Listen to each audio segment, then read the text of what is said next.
There's unemployment. There's also something called underemployment. And there's something called ungainful employment. But the truth is that you would be so shocked to realize that a lot of guys here barely make it through the month. Some people have jobs that can't take them home. You take home, can't take you home. And that's actually the reality. But even that guy that is still struggling to survive has to borrow money to buy ticket for his girlfriend to go to Abuja because one guy might take her. I would speak for the average man. I would speak for the majority of men who don't have the liberty to choose presence. See, by the design of privilege, you don't know that you have it, right? And that's why privilege is very loud and it can be very proud. I don't downplay your struggle. I don't downplay the intensity of the things that you have to do because privilege doesn't recognize itself. Nobody's going to announce to you that the roof over your head is somebody that is this thing I'm going out. It's privilege. The food that you eat is privilege. You will only clock it when it's not there. You will not clock it when it is there. A man can be actively doing and nobody is seeing what he's doing. You take that step. You must be intentional. You must find it in you. To create that time, you will not find it. You will create that time to spend time with your children and actively contribute to the culture shaping, to society shaping as well.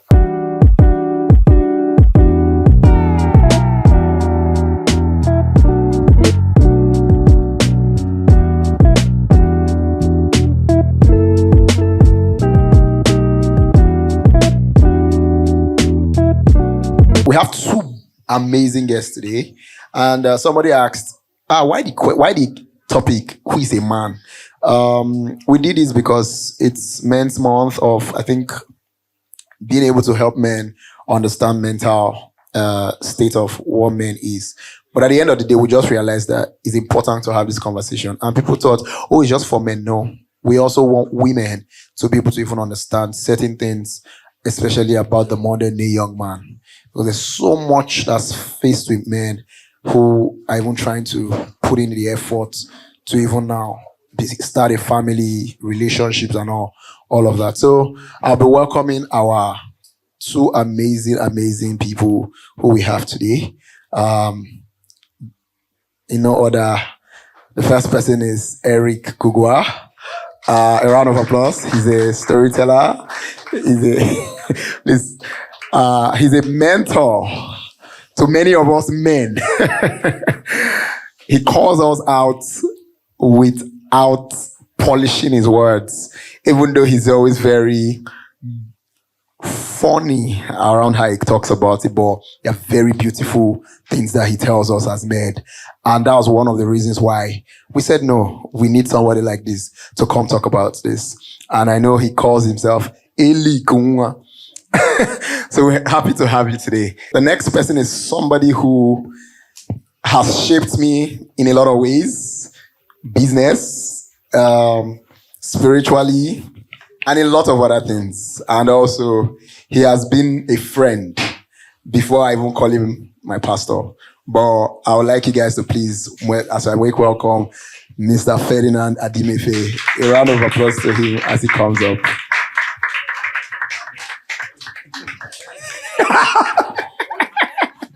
Ferdy, that handshake was not man-like. That handshake was for the men. What? I was shocked. Handshake. All right, guys. Thank you so much for being here with us today, Ferdy and Eric.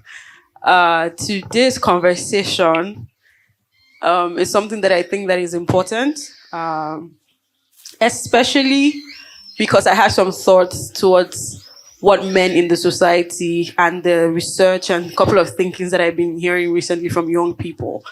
So my first question will start like this. Eric, who is a man? I've called your name. I've called your name, sir. Hold on.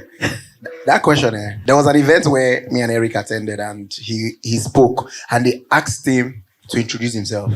Eric said, "My name is Eric Gugwa and I am a man." I say, I'm so happy we have him for our show. Just so that we are not confused about it. I'm a male man. All right. So if you were to explain this to a 5-year-old or a secondary school kid, who is a man? What would you say the term man in the society, what would that be? What would that look like? Well, I don't think it's something that you explain as much as you show or you model, especially when it comes to somebody who will become it, right? Modeling is a lot stronger and plays a much stronger role. But however, the question is now the question of what do you model? The interview that we were doing outside, I said, to be male is simple, right? It's straightforward. That's how they born you. But then the thing with a man is it's an idea, at least in my thinking, my perspective, it's an idea. It's what I call it, a system of being that you now grow into being born into. And society has a very large part. Society, the community, the bubble where you're born has a very large part to play in your idea of it. So if you're born, what is man, Abby? Sorry, I was already. So I think that. So I think when asking my question, when I saw it, because Chike sent documents, right? I didn't want to ask who is a man as a husband or anything, because that's, like you have said, something that you become as you go. But then I think that there are, say, from age to 18 to 30, if you were to define or model that man, not the husband, not the anything, who would that type of man be? Would you, so then there's a question of, are we defining this human being with respect to his roles or with respect to his being? Because many times when we ask who is a man, we start talking about what does a man do? What is expected of a man? No, not from that angle. Not from his roles or what he's supposed to do in society. From which one? From the one of the mindset of a man. Like as a young person, this is the mindset I should carry as a young boy who's grown up to become a man. So it would be, in my thinking again, it will be one. I was speaking to a group of teenagers somewhere in Owerri sometime. I think it was this year.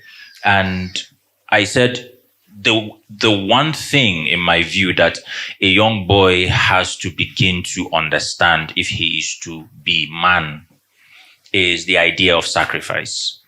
I think that is something that we don't talk about enough.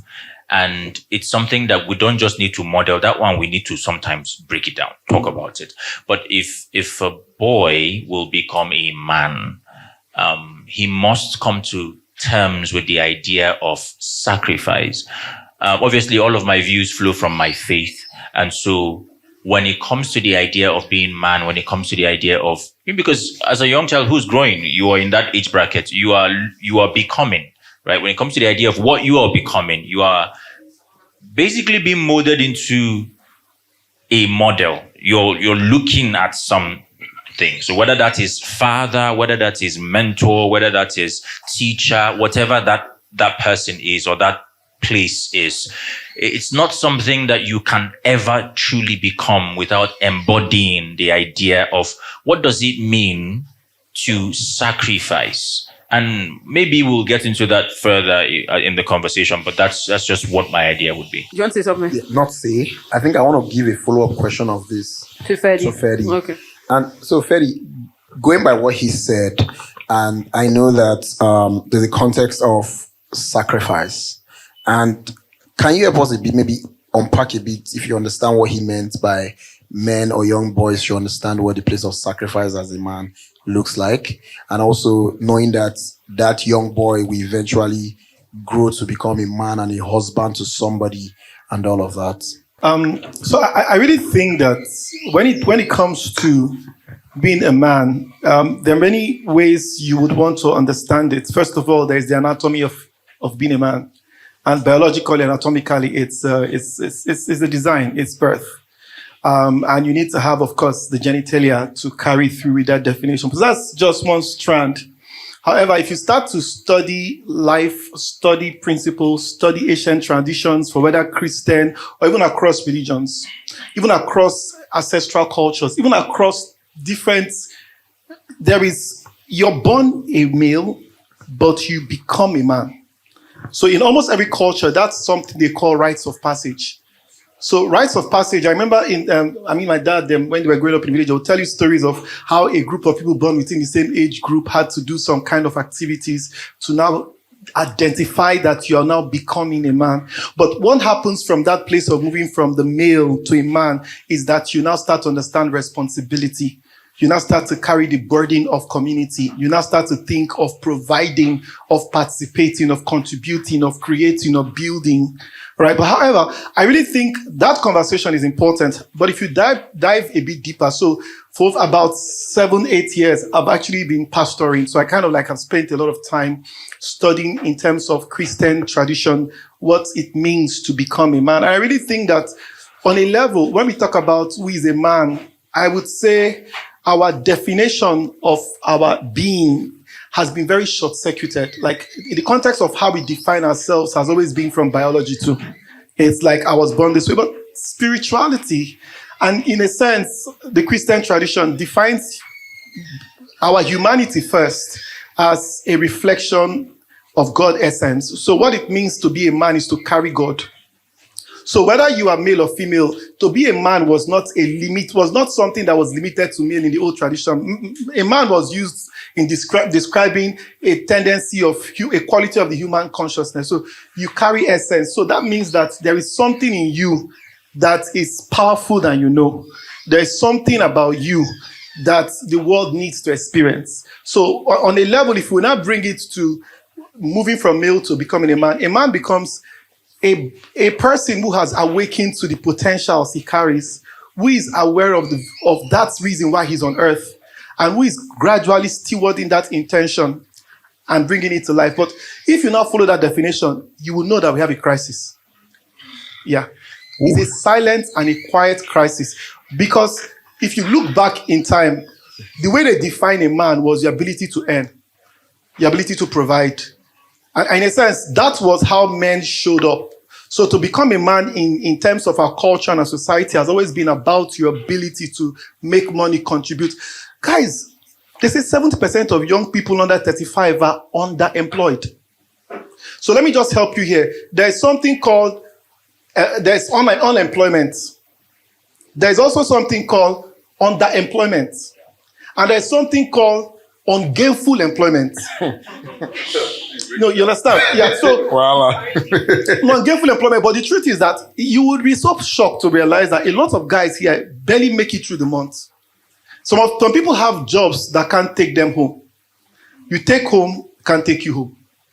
And that's actually the reality. But even that guy that is still struggling to survive has to borrow money to buy ticket for his girlfriend to go to Abuja because one guy might take her.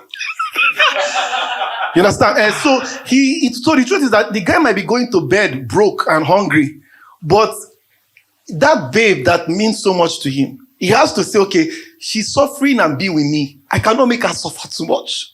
So let me therefore, so you guys might not even know that some guys carry that kind of pain. Although there's a generation of men that all they think about is money now. Because you must think money before you think love. Genesis 2:15 came before Genesis 2:24.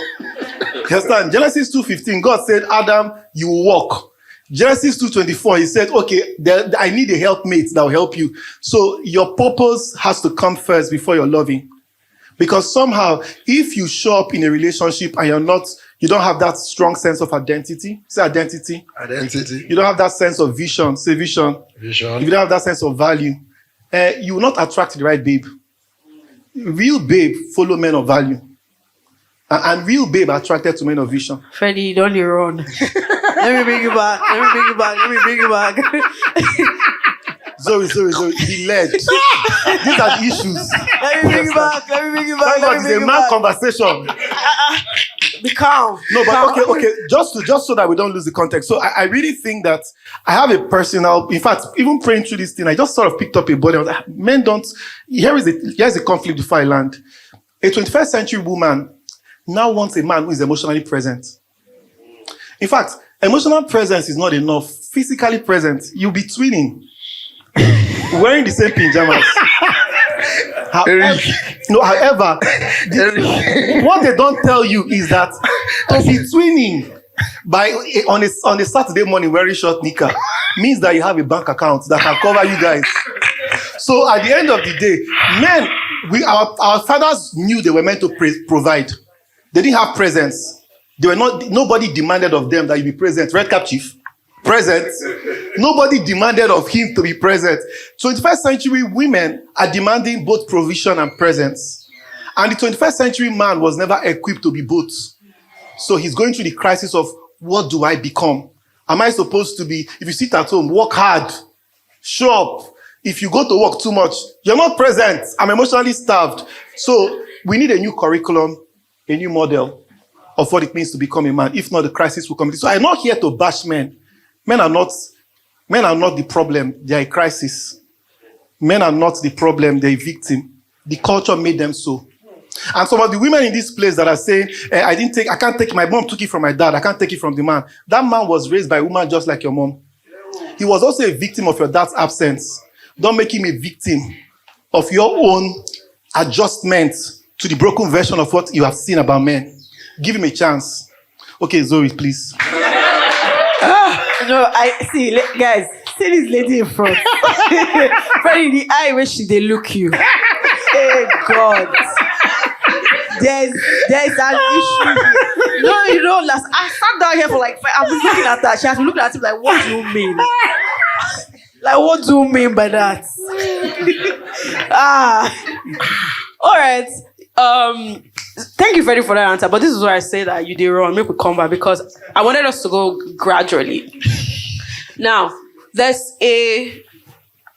How do I say this? Okay, so I was speaking to someone recently, and he's quite like his early 30s. And in his early 30s, he's trying to enjoy life because if we use sacrifice as Eric has, it's probably not the explanation of what sacrifice meant, but he kind of grew up shouldering a lot as a child, right?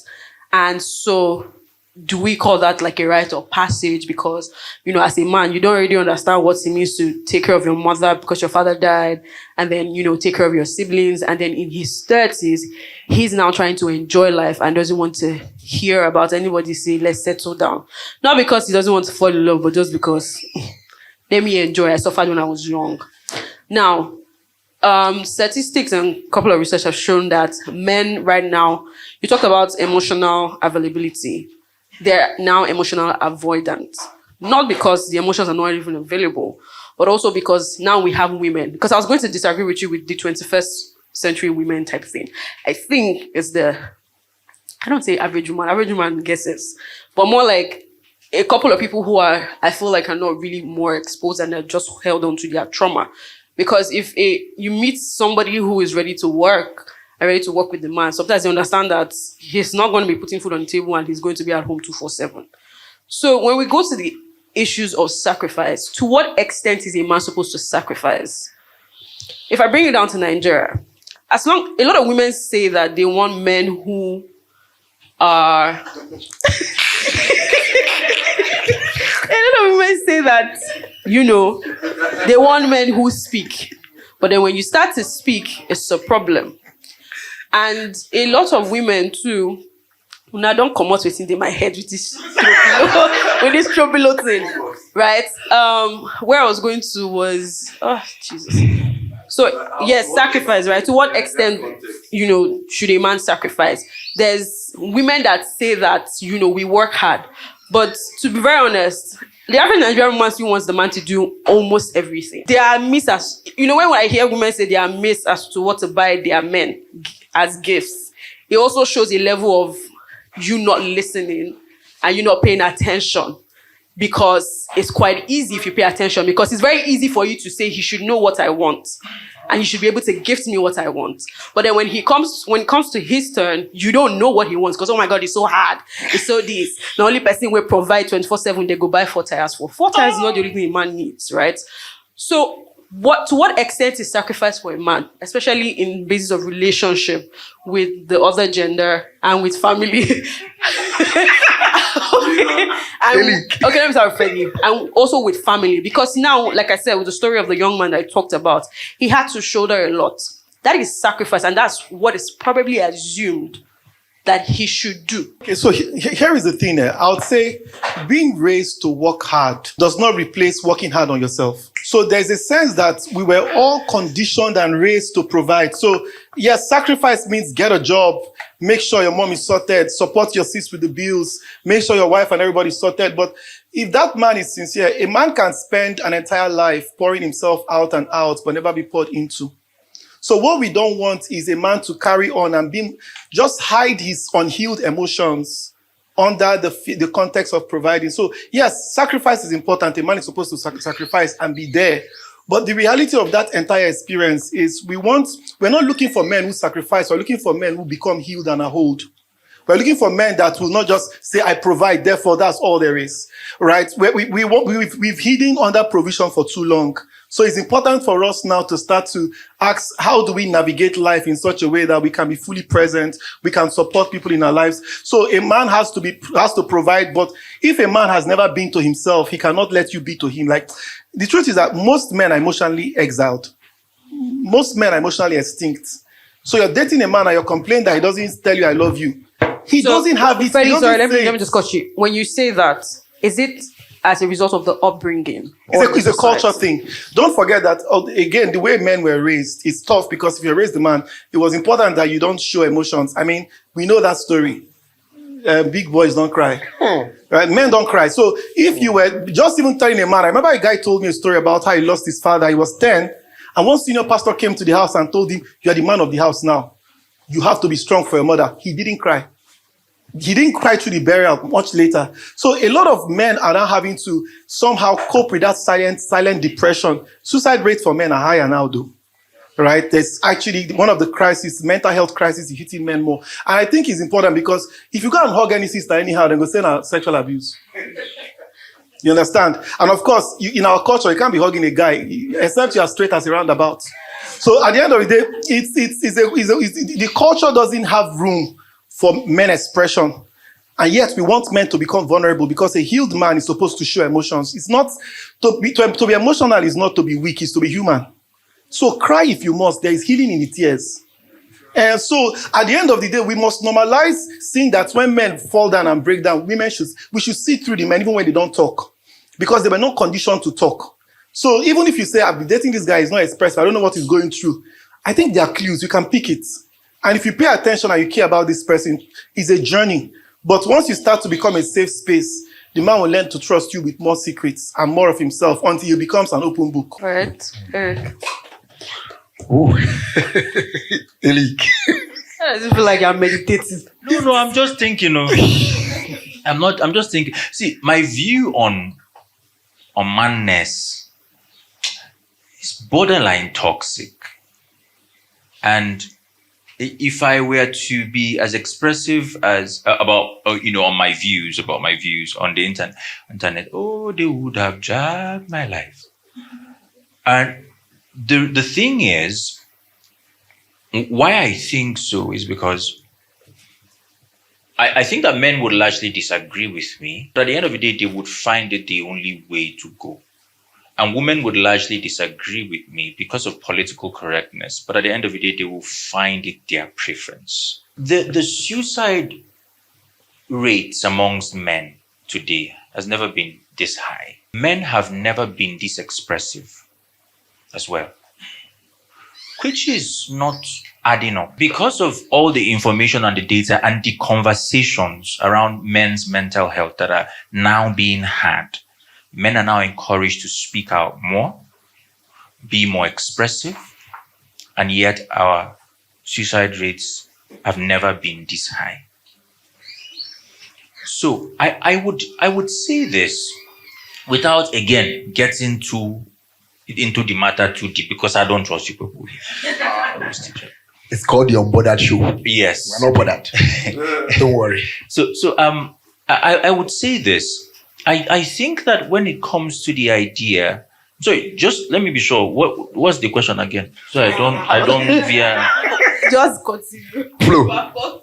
I don't know where I'm flowing. Flow. What is the extent of sacrifice? Okay, the extent of sacrifice. I think that it is a man's place. Oh, I can say this, Abi. I think it's a man's place to find a space that is so worthy of his sacrifice that he can sacrifice without borders, because for that particular reason, he was made. Now, and this is why it's incredibly important for a man to be with a woman that is appreciative.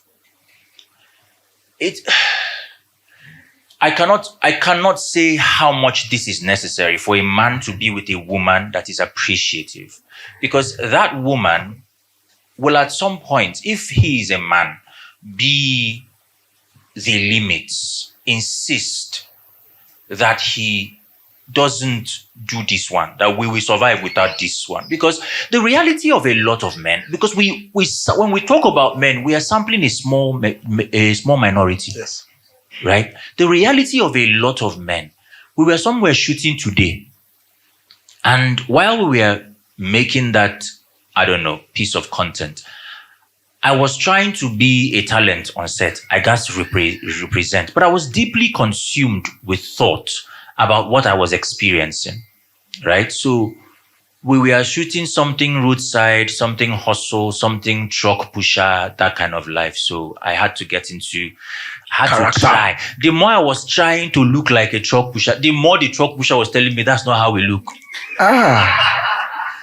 Right? And by the time there was a scene where I was supposed to sit under the bridge and like eat bread and coke, that kind of thing. They came and told me, we don't eat coke, we eat bread and water. Right? There was no water around. So I said, we will manage with this coke. The water they gave me, I said, I will not drink this water. I said, we'll manage with this coke. And by the time, I will eat as voraciously as I could. And then they will be the one marking the scene. Are you eating widely enough? In quote. And then when the person who was shooting want to do another angle, I will remove it. Right? By the time I decided we are done with this, then drag my coke will remain. I was hurt, but we just carry on. I didn't pretend to not clock it. The reality of a lot of men is wild. It's very crazy. So when I want to assess situations, I don't use social media. I use real life. When a man, because family will come out of the man, right? When family has come out of the man, when the man is looking at the family, and this is what the boy must begin to perceive. When the man is looking at the family, he's looking at a unit for whom he can die for, and for whom he will inevitably die for. There is no, and I can't say it online, right? But I believe very strongly that this is the cause of it. This is it, and this is why he must have somebody who is deeply understanding and appreciative. Because let's even move away from a scenario of extreme squalor, right? And talk about somebody who is pursuing. How many times have we heard about businessmen? How many times have we heard about ministers of the gospel, right? A grand example would be somebody like Billy Graham, right? Who was always on the road. You need this thing where they talk about understanding girlfriend. It deep past that money where you they talk, right? You need somebody who not only shares an understanding or shares the vision, but also is equipped. So while one is being equipped to see life from this perspective and see what he must become, the other is being equipped to see what she must also become.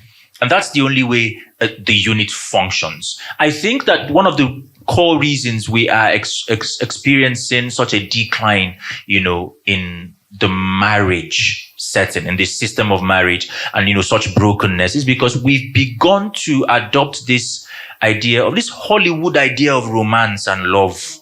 That we sweep you off your feet and butterfly in your and all that nonsense. Butterflies in my bellies. Right. Now, I'm not saying there's no place for that. There is. I'm just saying that is cat in front of the horse. Oh, yes. Right. So in my idea, if there are many things, like I said earlier, there are many things that make up what a man will be or who a man is, that thing that a male grows into. And now when some people, they look the things, it's like say we go be female men. Right? And I didn't call any name. Right? But it's the idea of man. I genuinely think, because when you talk about man who will inevitably become father, which fundamentally means source, right? And then you see how your heavenly father is towards you, right? Or even when he took on flesh and became man, how the relationship is like. Yes, the idea of a disciplinarian. Yes, the idea of a teacher, of somebody that will correct. Yes, a strict person. Yes, he also has other sides of him, right? Which is gentle and kind and merciful. Yes, but at the core of it, I think that if you don't understand the assignment, if you don't understand and you've not imbibed the idea of sacrifice, that's my view. Wonder. Sorry. So all of you here, they're ready to die for your family. Look at you. I mean, tomorrow we can hang him on the cross. That's what I mean. So I'm waiting. They had to talk. See, can I still say something? Yeah. Okay, so I'm going to try to be unbothered, yeah. Very unbothered. But Go ahead. When we see these things happen time and time again. Every time you see somebody, right? Every time you see somebody who has high praise for their dad on Twitter, for example, it's not a lot of times, right? But in the cases where, because they will write no songs for you. You will follow them and be singing Sweet Mother. No, it's nothing for you. Right? Because it's not, and you don't seek these things. That's the craziest part about it. Why I say it's unpopular is because the woker we are in the world today, the woker we are, the more we talk about this, and I encourage vulnerability. I encourage, you can cry. It's okay to cry. I encourage that. And we can preach these things. But at the end of the day, natural selection will take its course. Right? The best traits will be the ones that we reproduce. So it always looks like and that's why it looks like the more you fight an idea, the more it proliferates. You don't know if that's the correct word to use. So when you see somebody who has high praise for the dad, look at the content of that praise. The full thing that you will see embodied and communicated is usually the idea of sacrifice. See, this man insisted that I will go to school. Even when, and then when we talk about the child, there's an African adage that says, I don't know if it's African or Japanese, that says that a boy becomes a man when he buries his father. Right? And you think, what does that actually mean, to bury your father? Then you become a man. So that means the roof that was on top of you, right, is gone, and now you are roof. Right? The idea of what man meant that was over you, and now you are. So I feel like I'm talking too much. You get the idea of what I'm trying to do. So I think the conversation of sacrifice sometimes, it scares me too. And I think there was a conversation, I think it was you or Pastor Martins in church that really talked about it. And it was Pastor Martin, and he said a lot of the dysfunctions that happens in family, if you check, especially a family where there's a man, actually, it was the man that did not make certain sacrifices to impact certain things in the children. And I like what you said. Online, people talk about the sacrifice of their fathers, and in terms of, and I go further to say that it's in the things that their fathers did sometimes, as per they sent them to school, they provided many of the other things for them. But a lot of times, very few people say there were certain things my father taught me. When it came to some certain traits, it was their mothers that was bringing those things into context. So, and some people now took it that, oh, that's a mother's role. But I think in learning and coming to understand, I'm saying, and also coming from sacrifice, it's not just in the I'm giving money. It is in the little time when I have the space. Because men, you can, even women to work, but women tend to also provide time for those things for the children. So I think men also, it should be a co-partnership that if there's a culture that needs to be instilled into the children from the family, both parties should be doing it. Because I'm saying that father, mother talk about children's school fees. Father, mother talk about what children will eat, clothes they will, how to provide clothing. But there are some certain conversations. And I used to see then, go and warn your daughter, or go and warn your son. Or it's always shifted to the woman. If the misbehavior is coming, you're seeing your son. And I used to watch home videos that I used to portray that a lot. Even Bible say that when a child is bad, he's ashamed to his mother. So I'm coming to think that we men should also sacrifice in that term as to making sure the characters of children, the attitudes and the things that we want them to also come into, not just providing money and the other things. I believe that we also have to sacrifice in that light also. There's a story. There's a story of someone I know, and the man was talking about noticing in his child. He has a male kid. He said he noticed that the guy had just had his hand kept in one funny way, and then he asked the guy, "Why are you disposed like this?"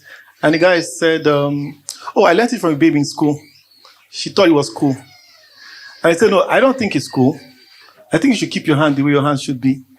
And the guy said, "Oh, is that what you think?" He said, "Yeah, because that's what I think." I said, "Okay, Dad, deal. Here is it. Maybe in just a moment of an idea planted in the life of a child, the man saw it and spotted it early enough and spoke firmly into it." Right? If we have more fathers who are present, we will shape children even better. But that's the thing, again, is that our culture and a lot of us, fatherhood was a default. It wasn't something that was as intentional. So I read Otedola's book recently. And interestingly, he spoke about working with his dad for like 2 years, driving his father to work every day from mainland to island. And he had the best time of his life connecting with his father, right? And interestingly, he said he learned so much from his father, just even being, because a part of what makes you a man is not always taught, it is caught. But in catching that, in just being around, you understand? But our culture does not give you fathers, it gives you influencers. So it gives you maybe content creators as role models. And making a successful celebrity doesn't mean translating into becoming an impactful model. So we have to be intentional about models. The truth is that in this world we live, I don't know that you can find a man that can give you everything. Trust me, the men who taught me business, I saw them model business and wanted to be a captain of industry. Their marriage didn't look like what I liked. You understand? But I liked the money that they had. You understand? So at the end of the day, and sometimes if you look at the ones that they hold their wife every day, they were modest. You get? So in a sense, Jeffrey is my friend here. He tells me about his parents and how they played together. In fact, I think Jeffrey is one of the few adjusted young people I know. You understand? Because at the end of the day, just modeling love and affection does a lot for you as a child. So we cannot escape fatherhood. But again, you cannot give what you don't have. If you were never fathered, how do you even father? So that's actually the crisis we're dealing with. So on one level, we're dealing with being a man, having to figure out how to provide for your family and then be there.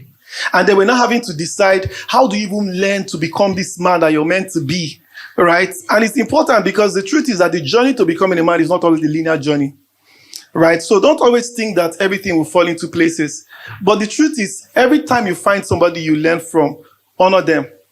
And you as a man, be humble enough to learn and submit whenever you can, because that's what makes you a man. So we're talking about sacrifice, but an essential part of the formation of manhood is actually humility, right? Humility to be able to say, okay, I'm even wrong here, I can take it with me. Now, Chike was talking about how in the dynamics of a home, I'll just throw that in that most men want to carry the man carry the burden.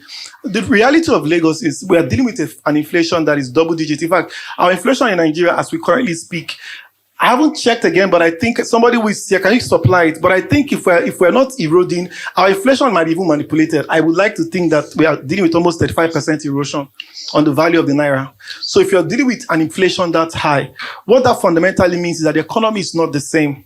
Right? This year we're hearing about landlords all over Lekki doubling their rents. Right? They're just increasing their houses, and the houses are not new. Maybe somebody next door just built a new house, and they say that man is any more than me at the same land. It's not the same house. So at the end of the day, if you are doing a relationship or you're married in such a way that you're putting on the burden on the man, it's not a godly thing. And you might actually have the theory that my money is my money, his money is our money. You're killing him. Don't make your kids a widow by the time they're in their teens because you don't want to share. The idea with marriage was not 1 + 1 = 2. It was 1 + 1 = 1. Look at that person as your mother's brother, as yourself, and say, if he could go to bed tonight and not worry tomorrow about a bill, and I can help him do that, let me do that. And it's a situation where both of you are looking at each other, trying to outlove, outserve, outgive, outsupport each other. So if you buy into the modern prism that there is a battle of the sexes, and a man to succeed means you're failing, and that the man is just working and leaving everything else for you, and therefore you're being the one at home and losing. No, that's not the case. You guys sit together, craft a vision for your home together. What type of house do I want to build? What kind of family do I want to raise? You guys have to make an effort to be on the same page. And ladies and gentlemen, if you don't have that conversation before you get in, it will be too late to have it inside. You understand? Because you will start putting out fires for which you did not even discuss. So the reality, don't even assume that, oh, he's generous. And me, I'm Obiageli, I want to be taken care of. You understand? So that can be, you can enjoy that. But the reality is that the world in which, the world in which our parents lived is different. The world was less stressful. A mother can just sit at home and be okay. You understand? Now, nothing is the same. So conversations, and men are not easy having a tough conversation. But to be a silent man is to be a dead man. Any views you don't communicate, nobody will know that you're going through that. Nobody's going to help you adjust. So you have to take responsibility and start to tell yourself, okay, how do I sit back here? The things you're not comfortable about, talk about it. But again, if you're not self-aware, you will not even know what you're not comfortable with. So there's even a level where our culture, we have a mass crisis of unawareness. So men who have lived 40 years but never been to themselves, they don't even know their preferences, their precedents, they don't know their paradigms, they don't know what they think, they don't know how they think. They just know I show up, sha. So at the end of the day, before you bring a lady into your world, know your world. Before you date a lady, date yourself. Know what gets you angry, know what keeps you awake at night. 3 things you will pick. You must know who you are. You must know why you're here and what you're born to do. And you must have the values that guide you. If you don't have identity, you don't have vision, you don't have values, you're going nowhere fast. And don't take anybody with you. You get. Okay. I think it's the first time on this show that I've not had anything to say. Like, I really just sit down here like, why am I here? I should be here. But I want to paint a picture and you guys answer me. So I believe, like, thinking about the topic, I believe that men are the bedrock of society. For example, Eric Haradori said that from a man, the family comes, right? That's children, birth, and all of those things. So I believe that the society we have somehow reflects the men that we have, right? So now, if you paint me a picture of a society where we have better family systems, because I also believe that, the Yahoo, the whatever hookup girl culture that's happening right now is as a system of no fathers or fathers who are not taking their responsibility seriously. I mean, mothers are not out of it because I also believe that the kind of men that we have nowadays are a function of their mothers. So I always say that we need new crop of women, right, with better understanding, not this whole modern day feminist thing. And I also like to say that the only reason why it feels like feminism is thriving is because men are part of it. Really. Because to be very honest, feminists tried, but there had to be a man that was like, I get what these women are saying, and then let's push forward.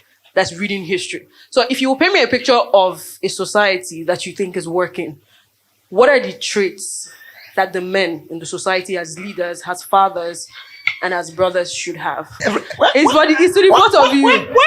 Okay, so they're always running. No, but I think so. Thinking about that vision, I really think if we paint a picture where a man is fully whole and present, I would like to see, the first thing I see is stable homes and thriving homes, because again, the climate of the house is on the man. If you really talk about it, when a woman is more spiritual than the man, the kids gets to decide whether they will be spiritual or not. When the man is spiritual, everybody just has to be spiritual. They don't born you and say, no, they follow go church. You understand? So at the end of the day, the state of the house rise and falls on the man. So what we want to measure in the 21st century is presence. And what is presence? Presence that you don't just have a family, you are in the family. Not just your provision, but even your quality time. And that quality time is even more important than anything you can buy to replace your absence. So even when you have to spend, be part of their life intentionally, when they're going to school, the important days in their life, their graduation, I grew up unceremoniously. I remember my graduation, I just realized that the thing was done. Although I had a tendency not to invite people though, because I wanted to get away with it and done with. But I remember that if you're part of your child's life, let them have a memory of you going to drop them in school and pick them. A lady told us today that if the children you don't spend time with when they are young will struggle to spend time with you when you're old. So in a lot of ways, I really think presence is one of the things I see. I also see that stability impact on the homes as well, a deeper understanding of the homes. Women want to be affirmed, women want to be nurtured, women want to be loved. But it helps because it takes two to tango, right? So that a home is successful is not completely the man alone, right? There has to be partnership, there has to be alignment. So we want to see 21st century families where there's partnership. And what men are looking for is actually a woman that can also be there, not just in the sense of answering a name, but also being part of a dream, all right? Every man is looking for a partner. And honestly, every man is genuinely looking for a partner, someone that they can build with and they can create with. And I think it's so beautiful when you find couples who do things together, who work together. It's just fun, right? So I think that it will reflect in the way that there will be deeper partnerships. There will be less trauma kids, right? There will also be, it floats into society. There will be less bullies. Every bully you meet in school is a broken child left from a home whose father didn't shape him on how to handle his emotions.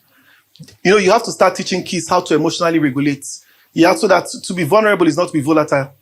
That you have to be able to have a sense of self-control. Children can be taught, boys can be taught to be kind, women can be taught to be courageous, because it's not like some gender should not have courage. They're all human traits.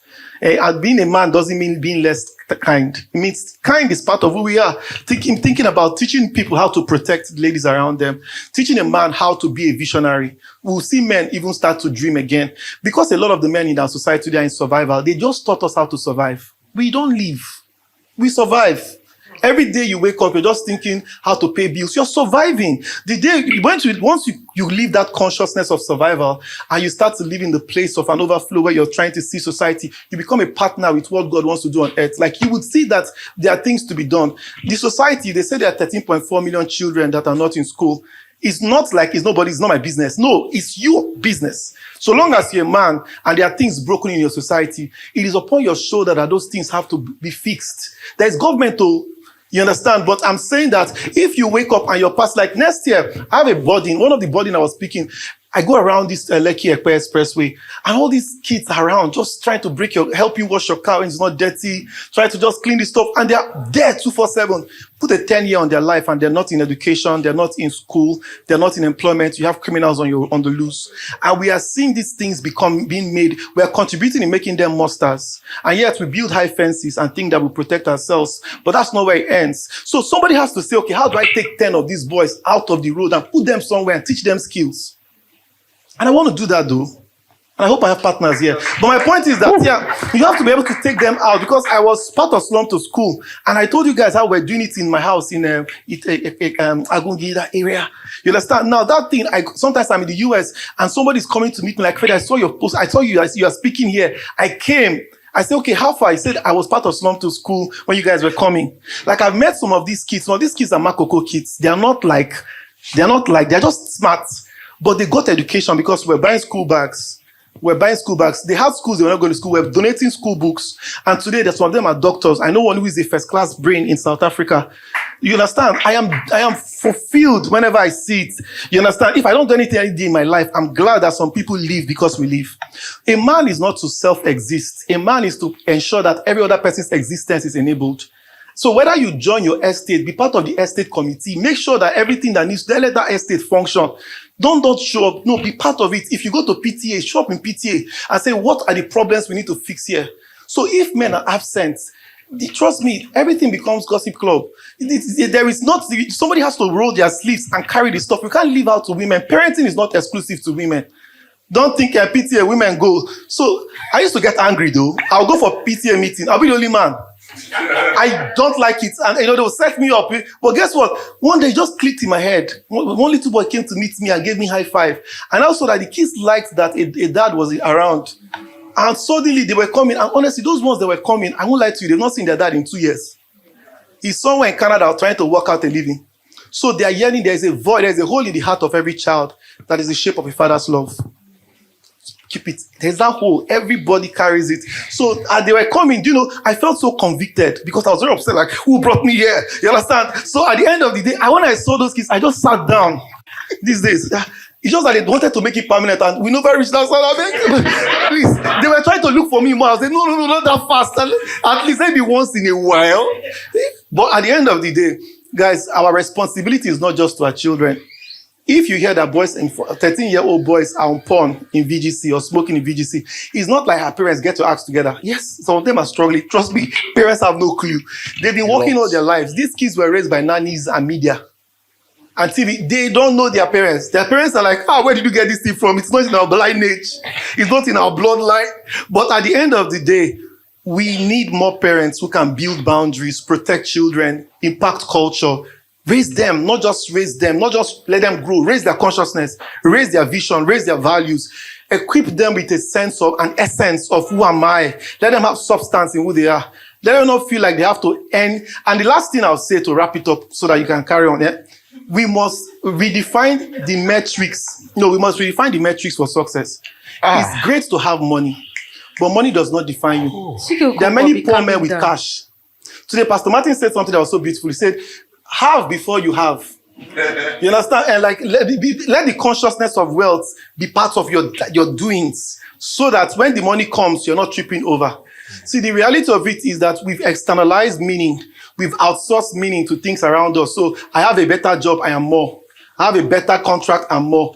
You're not made more by what you earn or less. You are who you are. Find your sense of identity and enoughness. I am enough. I'm complete. Nothing missing, nothing broken. Not another increase in salary will make you more. And your boss knows. That's why they keep telling you. It's like, you don't want that increase next year. Double up and you're being paid. So you want to work under pressure. It's time to pressure you. So at the end of the day, you don't just allow yourself to become Don't be performative. Don't live for performance. Don't live for validation. See, I'm at a point in my life where there is nobody's opinion of me that will shift a needle in my mind. I am who I am. So when you begin to look for validation and approval from people, you are still not a man. You're a boy in a man's body. A man does not need validation. He has value in who his father is, in who he knows. So that relationship with God defines you, and it's how you pilot your life. It's how you traffic your entire existence. You do not need anybody's opinion to shift you right, left, and center. So we need men to reclaim their worth, reclaim your identity, reclaim your vision, reclaim your values. Let society not manipulate you. Be who you are. Please. Thank you so much.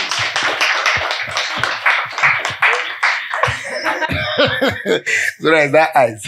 Like the way our mothers will look at us. So the question is, what traits, right? Yeah, what you want to see in the society. Okay, because man is a subject, I would say intention or intentionality, however it is you put it, because sometimes being a man it can be overwhelming, a little too much, and you can miss out on some of the things that you can enjoy or you can contribute that are not really, central to your provision or your protection or that role that you play. A prime example is like Fedi already pointed out.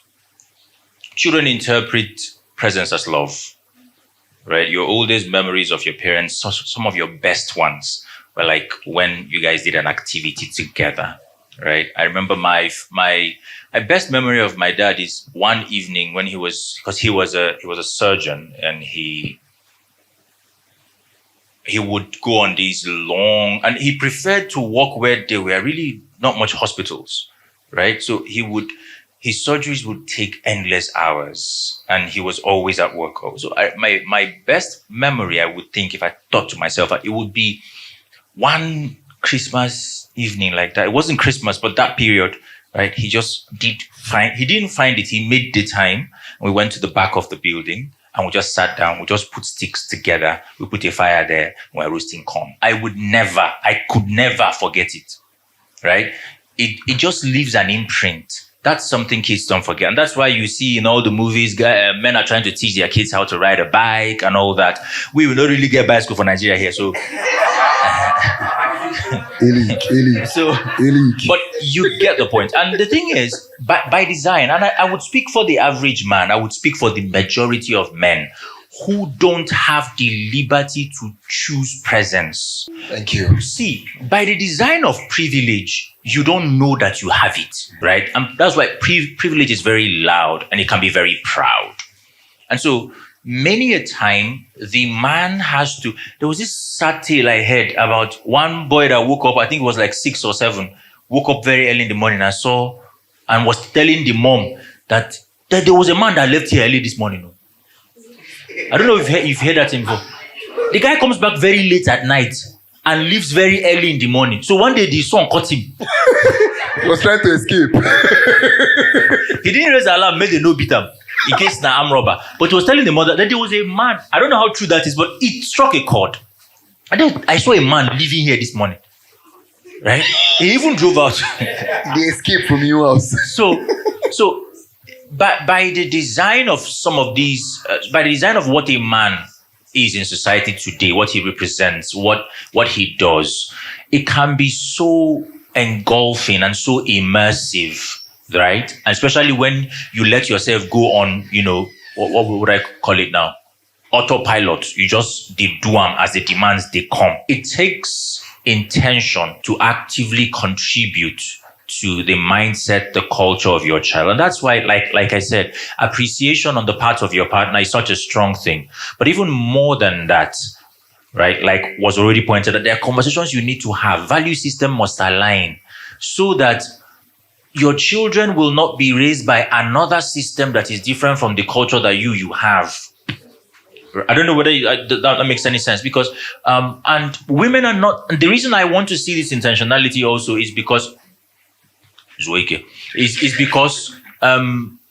women are. It's not the woman's sole responsibility to raise the child. God the Father put the system like that so that they can be balanced. This one will contribute. This one will contribute. And so it would require. I don't downplay your struggle. I don't downplay the intensity of the things that you have to do. Economically. Bro, I don't see men. Forget social media, right? I've been a missionary. I've worked in mission field for years. I've seen struggle. And I'm sure that being a minister, you would have seen men struggle. And so nobody's downplaying that. But it will be great. It will be ideal to see a system where men actively incorporate, right? Even if you cannot spend more time at home, you can take the children with you to work or to wherever it is that is taking that your time. Let them see that you don't go out to loaf around. I'm telling you. So, and by design as also, what the man provides is easily overlooked. Because privilege doesn't recognize itself. Nobody's going to announce to you that the roof over your head is somebody that is this and I'm going out. It's privilege. The food that you eat is privilege. You will only clock it when it's not there. You will not clock it when it is there. And so what the man... What is smelling? and so a man can be actively doing and nobody is seeing what he's doing. Right? So you take that step. You must be intentional. You must find it in you. To create that time, you will not find it. You will create that time to spend time with your children and actively contribute to the culture shaping, to society shaping as well. I think we should go to the question time so that we just because I don't like that I'm not saying anything today. Yeah. So, does anyone have questions? Yes, you can run away. So before Eric comes back, I think I want to reiterate something he said. And as a young man, yes, I'm also in that. I know I'm in that bracket where many of us are still either as founders trying to build business in a country like this, a blessed country like this. Let me put it at that. I know it can be difficult. And like Fedi said, bills here, left. And if we also say it, black tax is another thing. For as family, you need to help. And if you're not a first son or first daughter, but coming to the men, these things so that, because I know some people have said, when I'm in some of these pockets of conversations, when you enter there now, I know that some of the conversations are valid, but I'm also following some crop of men who are doing it. And I'm seeing them. Are the struggles there? Oh yes, the struggles are there. But I believe that's why who you listen to as a man, I feel is very important. Because there was a time in my life where I can listen to just any kind of thing. But now I'm most very intentional about people I listen to. Fun fact, one day I was scrolling through Instagram. Somebody was looking at all the things I was scrolling through. And people were like, I'm seeing a pattern of the same type of post. I said, thank you. The algorithm has understood what I want. And I feed it what I want. So I am making sure that I build my thought process and listen to the things that adds to me mentally, positively, spiritually. And I think that spiritual part, I don't know how they do men we know the spiritual. Sorry. And my spirituality is God. Let me put it in quotes and parentheses here so we don't confuse what I'm talking about. So yes, I feel like that is very, very valid. And I know that young men who are trying to come into that place of being fathers, being husbands, and ladies, help us. Sometimes we just even need you to also just support us and say, I see the things you are doing and I appreciate you. Someone said appreciation. You. See, if you just tell me, thank you. You reach my belly. They say she stopped looking for thank you. So yes, Eric is back. So I didn't want questions to fly and he's not here. So anybody have questions? Fantastic. Okay. But before you go, may I also ask my question? It's the last one now.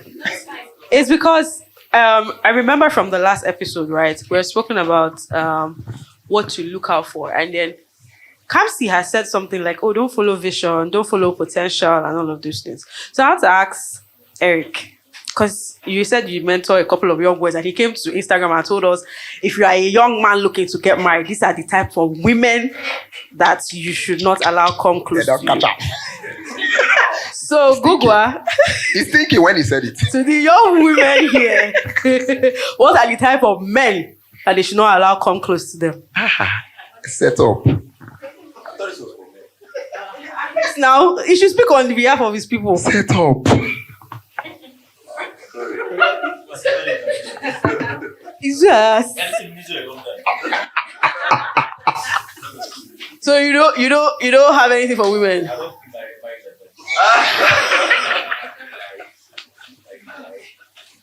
Okay, Fedi. Do you have answers for us? What's the question? What are the type of men that women should not allow come close to them? Searching for marriage or relationship or anything. I actually think that question is reductionist. I don't necessarily think we should be prescriptive, giving people formulas. I think that at the end of the day, my own thinking is a woman with a strong sense of identity, a sense of self, knowing who you are, clarifying what you want. The idea of saying, okay, a man must have vision. And a woman doesn't want a man who has vision. She don't make it other people's opinion. Keep it to yourself.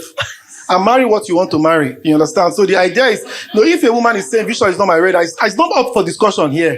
It's a waste of my time. You understand? Let her marry visionless and then go on with that one. So the fundamental thing here is, The first thing first, I always come to terms with believing that everybody should have their own personal relationship and personal source of values and meaning, right? If on a personal level, it's important to me that whoever I always wanted to spend with was somebody that would journey with me, partner with me, dream with me, raise vision with me.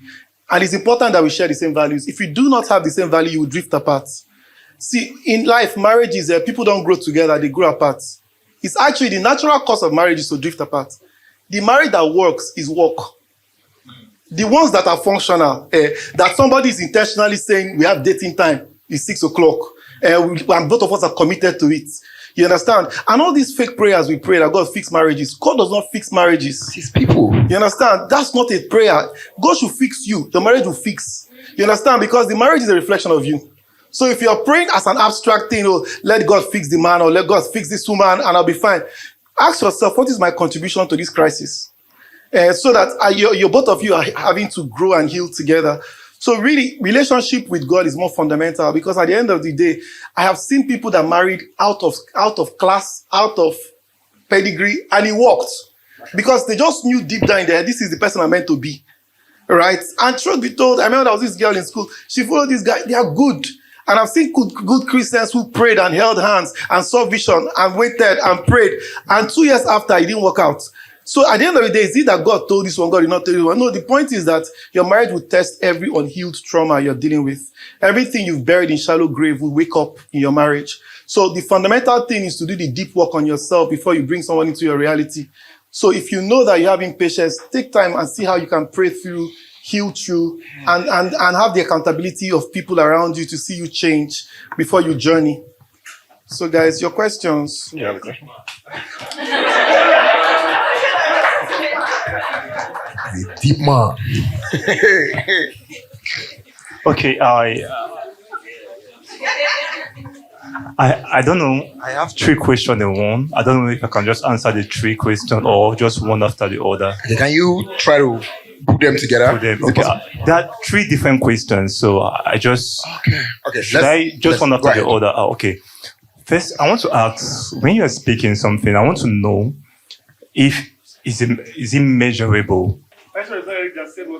No, I'm asking you that is it measurable? How can we measure it, or what are the parameters to know that this is a man, that's a whole man? How can we identify it that this is a whole man, a man that is being healed?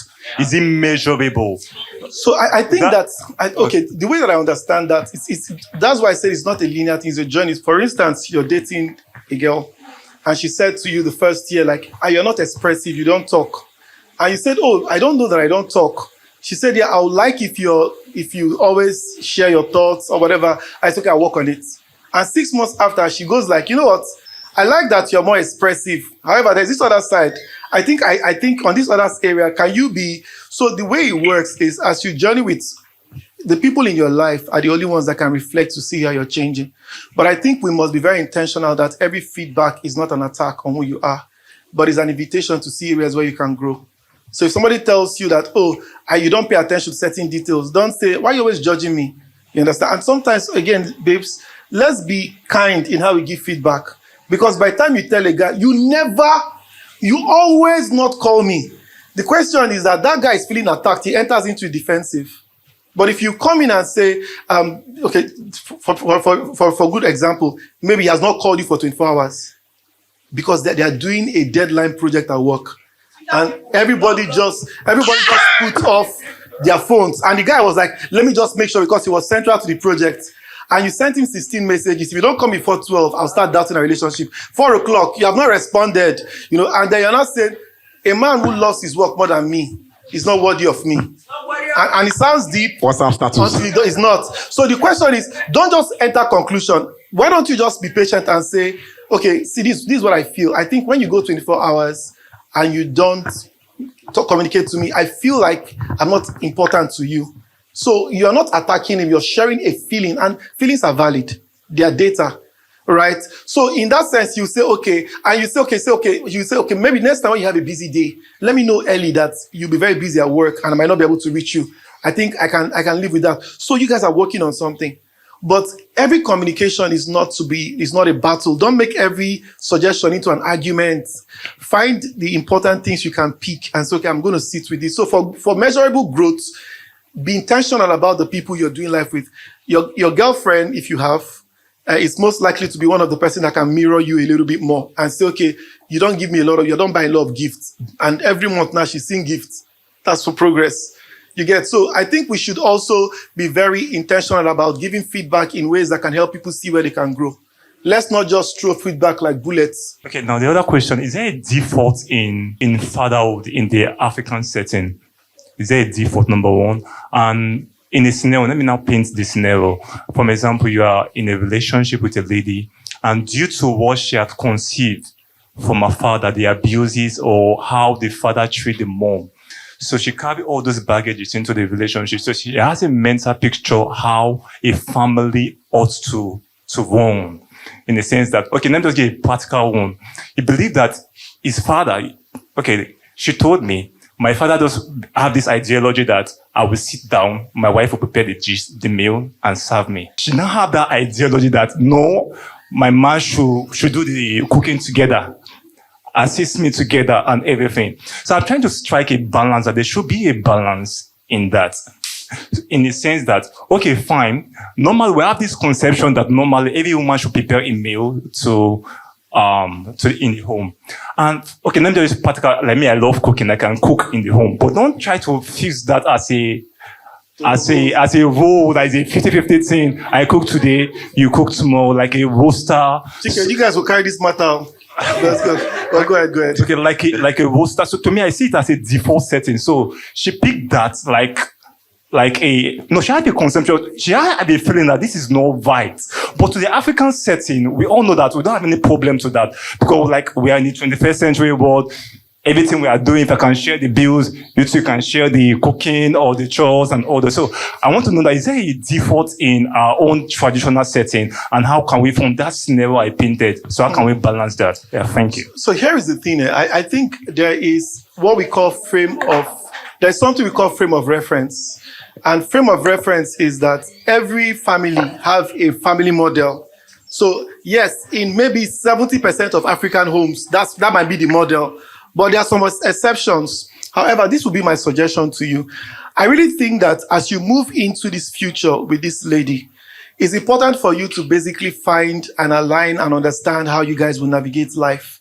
Again, if she feels very strongly that, oh, my mother was doing all the cooking, and she knows you're a good cook, right? And my father will see that my mother was doing all the cooking. For the ladies, I think there's a way you can actually bring up that conversation. That doesn't look like we are battling. If she comes at you like, you know what? I've always wanted to be the kind of person that will cook with my husband. Like, we can make those cooking moments, intimacy moments, where we can have conversations and bond. I would like that sometimes you should join me and make some meals. And I would like to join you too to make your favorite dishes. I don't know that you see it as I'm being sentenced to a life of cooking. Because of that, love covers a lot. Honestly, I have seen guys that when they fall in love, trust me, if that love is there, you will do the cooking. You will not even know they are cooking. All right? Because there is that idea to want to really, really serve each other, love each other. So I really think 21st century marriages would find those challenges. Because if you're saying she has to do all the cooking, for me to sit down here and tell you, yes, she has to do all the cooking, I'll be very dishonest. And I don't think it's fair on her. I don't think it's fair on you, because the dynamics are different. If she has a 9 to 5 and comes back at 6 p.m. and you get off work at 2 p.m., who has more time on their hands? So those dynamics are important, right? So at the end of the day, it's for you guys to now figure out, if you can afford a cook, but it shouldn't be a trauma response, which is what I suspect she's saying. That my father reduced my mother to a cooking person. I don't want to be that. It's a trauma response, and it doesn't work in marriage. It sets a foundation that breaks, because she's coming to say, I cannot serve my father the way my mother served my father. It's not happening. And that's not the situation. Both of you should be looking at building a home where the traumas don't filter. So even in ways where you have feeling like, oh, she must be the one cooking for me, it sounds too definitive. I don't necessarily deal in those sort of straight line things where she must cook. No, if you know you're a great cook, Brother, nothing stop you except in me. I don't try to make me go eat with Imodium. Because I didn't know how to cook. I didn't have any inclination to learn. You understand? God so happened for a season of our life, we afforded cook until we couldn't for a season. So at the end of the day, sit with her, and both of you have to have the conversation. And let her not see it like I'm not going to do this ever. It will be too much of a red flag. When people are putting their foot down on things like that, trust me, it's a sign that you're going to have a hard time battling. But if you guys discuss it together and you look for ways to help, she's looking for ways to help you. Marriage is 1 + 1 1. At the end of the day, both of you are together. If you're meant to reduce your stress, help yourself, enjoy life together. It's not a place where one person is trying to put all the stress. If you know cooking will stress her, order food. You understand? If she knows that you like onubu soup, or give me a soup. Like, yes, give me a soup. Right? The truth is that for the love of you, she'll be saying, okay, today I want to lock it in. He's coming home to his best meal. Trust me, there are many adventures in love that this question will not arise if the love is unbroken. You will be looking at outloving each other. The adventure will be like, how do I make this person lose her mind today? Blow it over. You get? So I think that's the modern marriages we should see. It should be a marriage that is seeking to really like celebrate each other, outlove each other. And it's not about bringing the references from our parents into our own homes. It may not always work for the two personalities. Oh, okay. All right. All right. Well done, Freddie and Chike and Eric and Zara. So in all of this conversation, I didn't hear you guys talking about men falling back to other men. Somehow, it comes back to the woman. You come from a broken home. You're a broken man. And then your wife is supposed to be appreciative, or you're supposed to it comes back. Your wife is supposed to listen, this and that.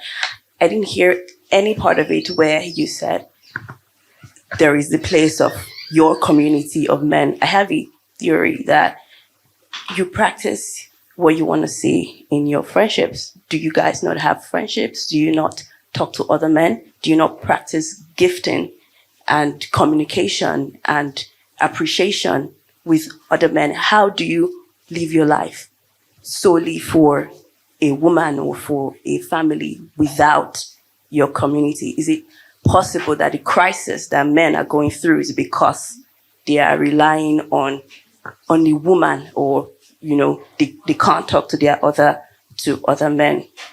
Where is the position of other men in your life? So I think you respond to the crisis. Can I give out one? If you listen to what I said here earlier, maybe I didn't go deeper. Go deeper. Yeah, I said something. I said, men, the circle you keep and who you listen to is very important. And the reason I said that was because it also reflects, and let me now break it open. In recent times, I like to put myself around men who I know will influence me positively, and people who I also can influence positively. Oh yes, friends, yes. And while there are some people that I know, business. And it is very important for men to find safe circles, because although I don't always agree when people say who you, one thing is, you don't tell me, show me your friend, I'll show you who you are. I don't always agree with that one. Thank you. But anybody can agree with it. But who you listen to, the circle of male friends you keep is very important. You are right, but I think I didn't break it open a bit more. But most of the conversation we're having around here today is because we are also looking at men's conversations also when they are relating to a female gender. Maybe that's why the speakers hasn't really touched that. But that's why I came back when he left. I said, who you listen to, the circle you keep is so important. Okay, sorry. Freddie, before you go, I want to say something to this question. I feel like this question is asked from a very privileged point. Because, to be very honest, how many men have the time to have community that they want to... Like, we literally just spoke about sacrifices.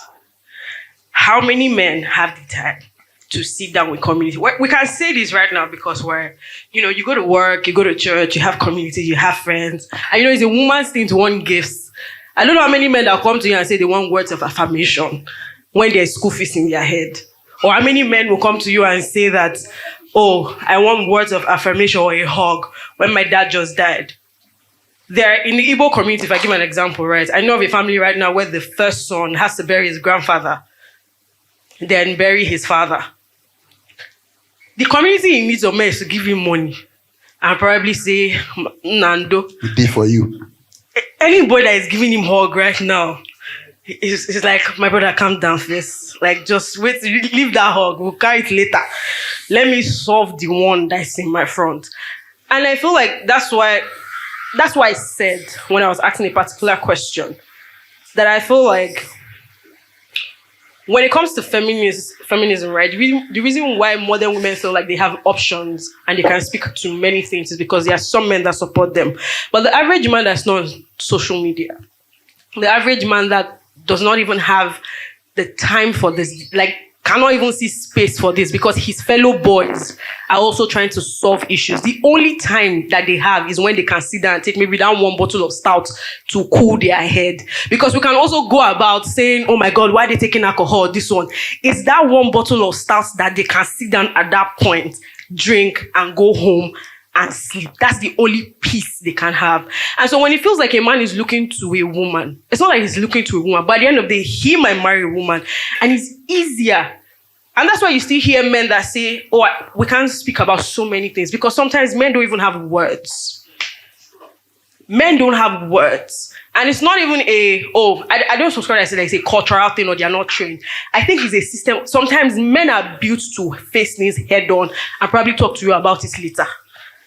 It is in this generation that we have men that women are kind of, cushioning or trying to say, oh, you can speak to me this. But I can say that some of us here, for example, Maraji, when Maraji posted that thing, our first thought was to drag the man because even some men dragged the man. Where I don't think we're honest when we talk about male communities sometimes. Because, it's women that ask this question because, again, we don't understand men. A lot of us understand men from a very privileged position of dating some kind of guy, and oh my God, you're on social media, oh my God, all of this. But some of us don't understand the average man, like the boy that is struggling to remain, that is struggling to want to be alive. Some of us don't understand those struggles. So we can ask about community, but even men don't have the space and time to have community sometimes. It's easier for women because let's take history. Women were left at home. Women were taken to the farms. And so you have more women in the farms in Igbo communities, right? And so it was easier to bond because they have children. And when it got to the time where colonialism came and the men had to go to work, it was the women that stayed at home. So we were able to bond. They didn't have that. And at work, they only had to work. That's what I want to say. Okay, Zora, to my mind, I don't want us to leave here without seeing ways in which we can grow. Again, the thing about men is we can hang out in a bar, we can work out together at the gym and do it for 10 years and think we are pals, right? But it doesn't get beyond just the surface of things. And so we're encouraging men that even while you can have your hangout buddies, you can have your gym besties and all of those things. It's medically recommended now, though. Have at least a close community of a few close friends. In fact, they say guys who have close friends that meet weekly live longer. There was a stat I saw that was trending on social media that guys who it has about 10 years to your life if you have close friends that you meet with. Unfortunately for me, I had a bunch of friends that Japa just carried all of them. So honestly, at some point, I was wanting. So yeah, I had to now, whenever I travel, I make it a point of duty to do a catch up because there are different places, but we miss the times when you're all in the one space. You understand? And whether you're in traffic and still show up. So I would say my suggestion would be, it's not so easy for men to be vulnerable to one another, but I'm hoping and I'm praying that in the next year of your life, you would find the space to find those 1, 2, 3 people that can be your safe space. Like at some point, it's never the woman to carry the whole burden. men need to do some work together. And I think at that communal level, there is still a job to be done. And let's not miss out on that one, because somehow there are ways in which a guy can reinforce you want to start this business 1 year after you've not started, 2 years after. You need guys. Somebody that can say, guy, when are you doing this thing? And somehow, if you don't invest actively in network, you will not even be able to build anything, because opportunities are in network. So you as a guy have to be intentional about growing. One of the ways I do startup is to outsource my weakness. I co-found my weakness. If you know what that means. If I know I don't have a technical expertise, I'm co-founding it. I'm looking for someone that will own that place that I don't have. I outsource my drama. So anybody that can deal with all the things I don't like, come and take your share and be doing your own. So at the end of the day, network is important, community is important, but not just community to do beer, to have a good time. It's community to do life and to allow yourself be more vulnerable in a way that you can heal and become more authentic and whole when you show up in life. Okay. Guys, Eric has to leave. Please can we give him a round of applause? We should wrap up now. Let's close down. Now let me go there. Eric, you can't leave. No. Just one person has a question. He has to run because he has an emergency. Thank you so much. I want to ask this question for my cousin. So growing up, I didn't grow up with like brothers, and there was no father. And then there's this cousin of mine who I really think is an amazing person. He lost his father also, and he gives the best thoughtful gifts. Like, he doesn't have enough, but he's trying. So sometimes I really want to talk to him to let him know that I see him and that I appreciate him, but I really do not know how to talk to him. So how do you think I can best communicate to him, or like try to even talk to him to know what is going on in his life and to understand him and point to him, if that makes sense? So I'm a lady. It was easy for me to speak with the younger sister and to draw that one close. But we talk, but just surface level. But I really want to connect with him and, make him open up and, know that, okay, he's seen. So how do you think I can communicate that? So I think what comes to my mind is get him a nice gift, write him a letter or a short note. I see you. I see all you do. You're not alone. We are rooting for you. We love you. You belong to us. We love having you here. Something simple. Now, the truth is that you might want to talk to him, and it's not like he's. Sometimes some guys don't even like all this kind of talk. You just come and say, thank you. There's a way that he does. So, you understand? I'm like, thank you. I love you. Thank you. So, but I think you write it to him. It's a process. If he gets it the first time, something will move. Right, and then over time, if you have you build the courage, because you have to. You over time have to cultivate the courage to also speak to people. I said, do you have a moment? I want to take you out for lunch. I want to just let you know that today the bill is on me. To just let you know how great a guy you have been to all of us in this place. Give him a treat. But I don't even condition to the fact that I don't have courage to tell him. That's a part where you also need to work on. But while you're working on it, do a gift with a note. Any other person with a question? I think a hand has been up. Okay. Hi, good evening. So before I ask my question, I wanted to speak to something Zora said. You had mentioned something about men and gifting. I can't remember exactly what it was, but it seems as if you said they don't want it. Okay, because what I wanted to say was, my father is not someone who ever has said, buy me something, right? But I remember when I started earning, has never. He only says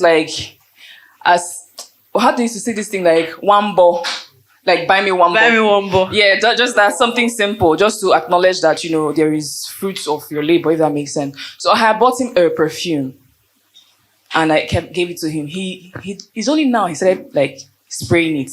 It was just on his table. So every morning he would just look at it.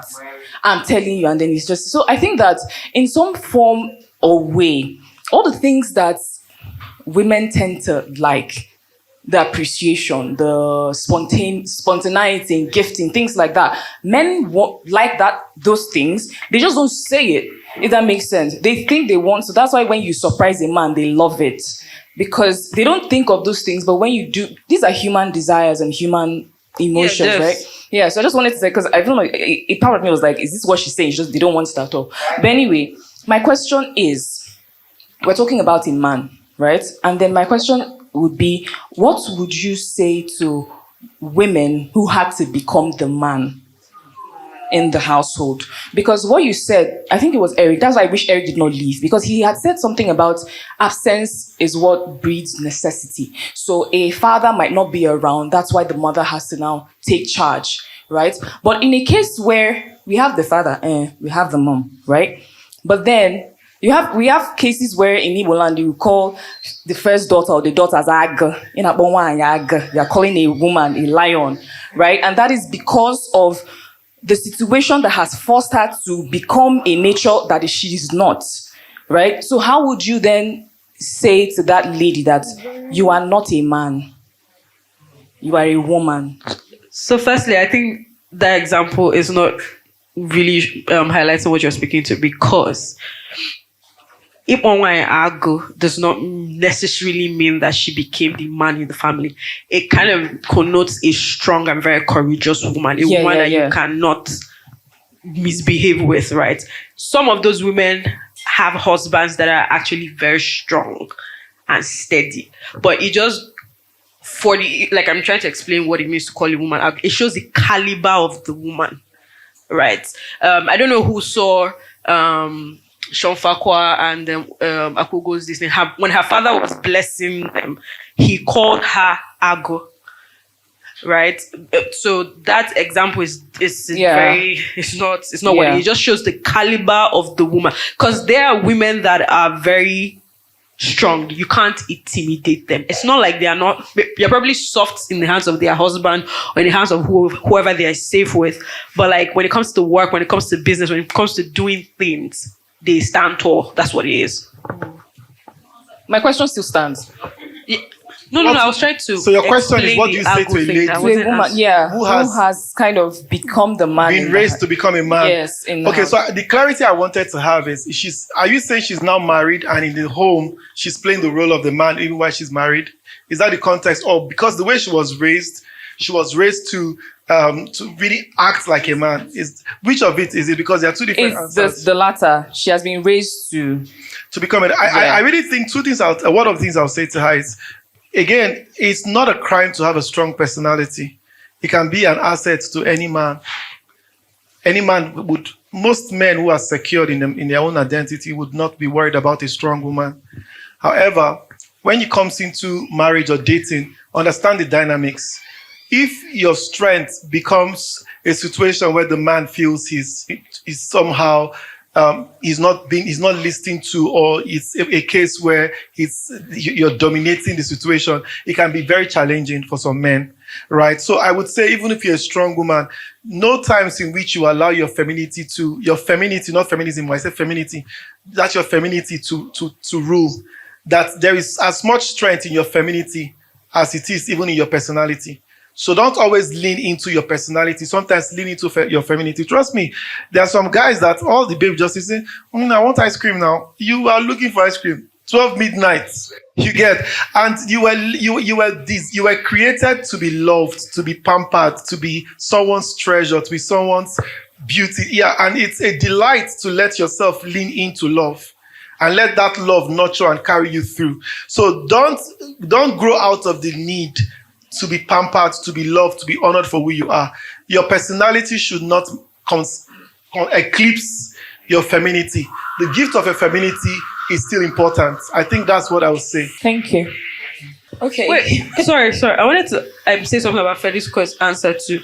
Fedi, what about women who, which I think that's what also Amaka wanted to ask, where you have a marriage where it's not like the man is there, the man is alive, but the woman has now had to carry the burdens that the man was supposed to carry, and in that case has lost like the femininity that you're talking about, and then she has become the man in the house. What would you say to those kind of women? There isn't a lot to say to the women as much as it is to say to the men. Because a woman who has shouldered the responsibility has carried the responsibility.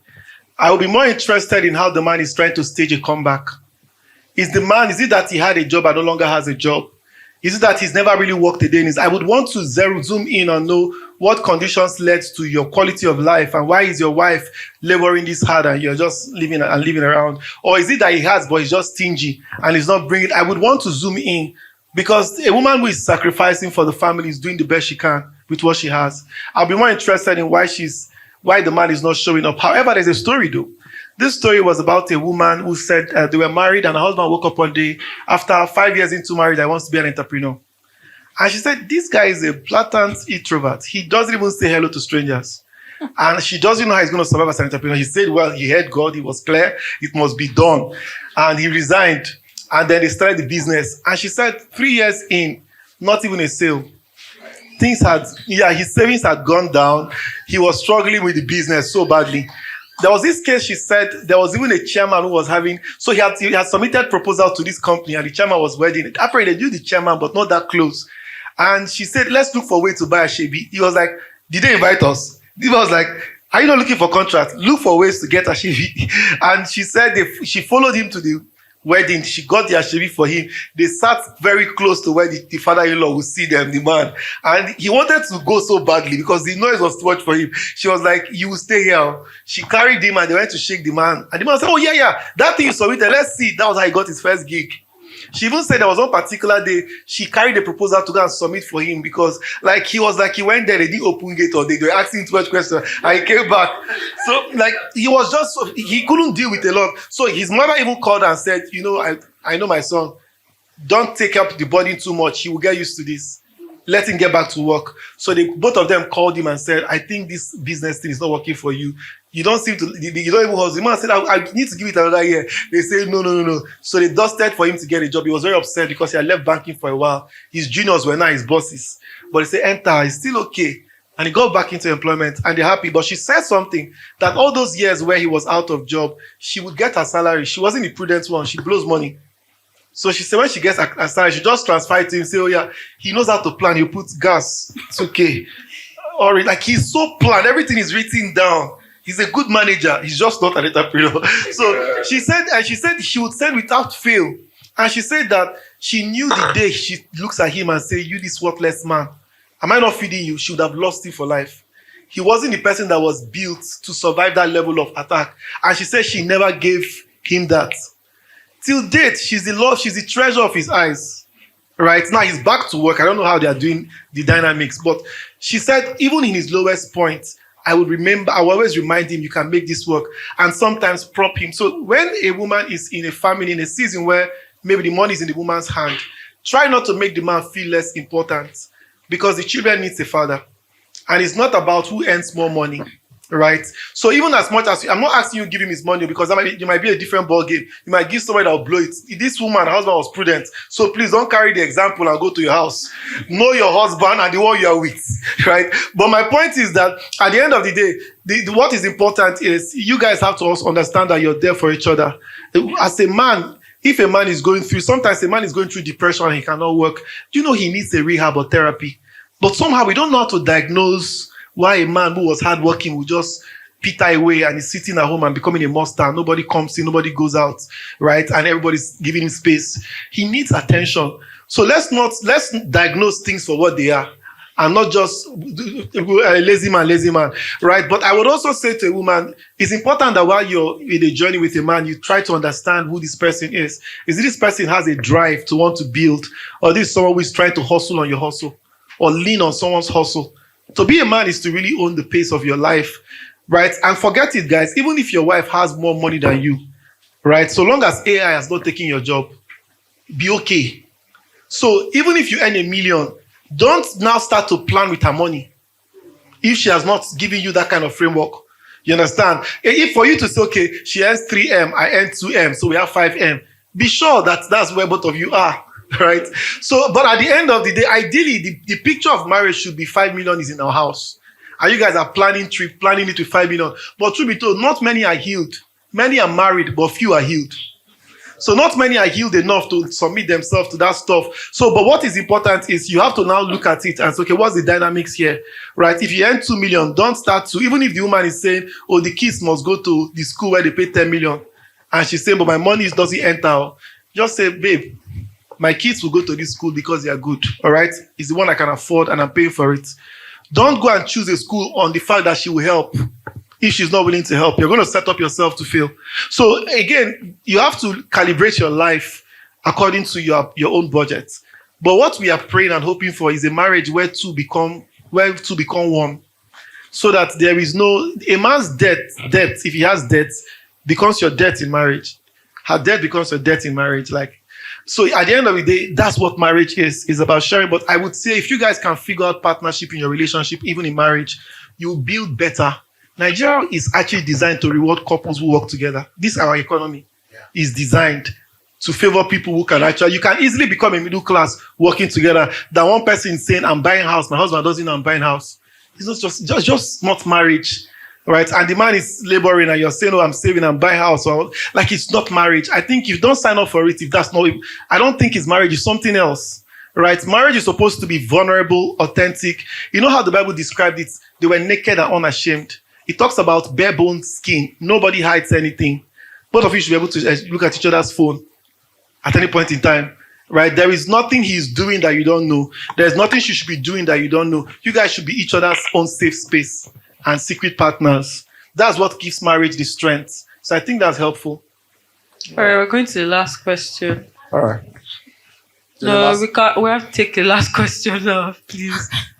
Why am I the last person? Please, let's make it brief The last so that time we can. I was here, I was the last person. Is that right? Okay, I was going to speak to agency. And I wanted to also ask what kind of man we are talking about. We started with we are believers, right? But it seems to divert into the definition of the general man. Because if I want to talk about who a man is, right? Not female, like a man, I will want to view it from a particular lens. I don't know, for people who were here when I was around, you know my story. I remember my journey to healing, it took a relationship with the Holy Spirit. And there are days where it would deliberately walk me into my room and I stand in front of the mirror. It was almost like somebody was speaking to me, wooing me, and I needed to see that girl and love her. It was a journey. Today, if I talk to some of my guys, they'll be like, you are not, like, I don't like when they say that. You're like, don't see yourself as the norm. I'm like, it's not true. You can't say that I am not the norm because I did not make myself to be like this. I have friends who also they think the way I think. We may not be exact, but because we fellowship together, because we feed from the same place, because we share thoughts together, we don't necessarily, funny thing is, you see, she's my friend, right? I would naturally want to drag her to where I'm going to. Because I feel like if we are going to do life together, then we need to feed from the same place, at least to an extent. And that informs when I say this is what I want or this is what I'm thinking, it's easy for her to understand. And if I would want to choose a man to get married to, I don't think it will be difficult for me to choose from my community. I'm not even talking about church right now. Do you understand? So for me, the question I've been asking myself is, what man are we talking about? Because if you are a child of God and you have gone through stuffs and you have the Holy Spirit and you have a church and you have your brethren, there are some things that will fall. I've been molested before from when I was 8 years old by 4 different people. So I hear these things and I'm like, okay, where is the place of your walk with God? Even when it comes to, I was telling a friend of mine, like, choosing who to get married to is not difficult though. Because even people who don't get God, they enjoy marriage. So it's not about whether it's God that told you to get married to him or not. There are some things that must align even with you as a person, your values, what you believe. Somebody was asking me one day, what is love? I'm like, if I tell you what love is, it will not fit into your, fantasy. The emotions. No, for me, love is me committing to be the best version of myself. and doing everything to make the life of the other person better. I hope that he also is doing that. And I want to believe that, because I will not be yoked with you or be in a relationship with you if I have not seen such traits that you are also committing to growth and development. For me, that is love. So that's just what I wanted to say. Okay, so I think the question as to narrowing men down to Christian men within a community is good. But again, for a wide audience with people at different faiths. No, it's because when we started, we made that, because the thing is, if you're having conversations like this, you need to know what container you're speaking to. No, I don't think we made that. I think Eric said that if he was going to define a man, he was going to define it from the place of also on his faith. So he said that. Do you want me to? Okay, because this is it. I understand that we are in a society where there is not political correctness, no. Like, there's the general definition. But the truth is, I can't fit into that place. I can't. The reason why I'm here, right, is because I know him.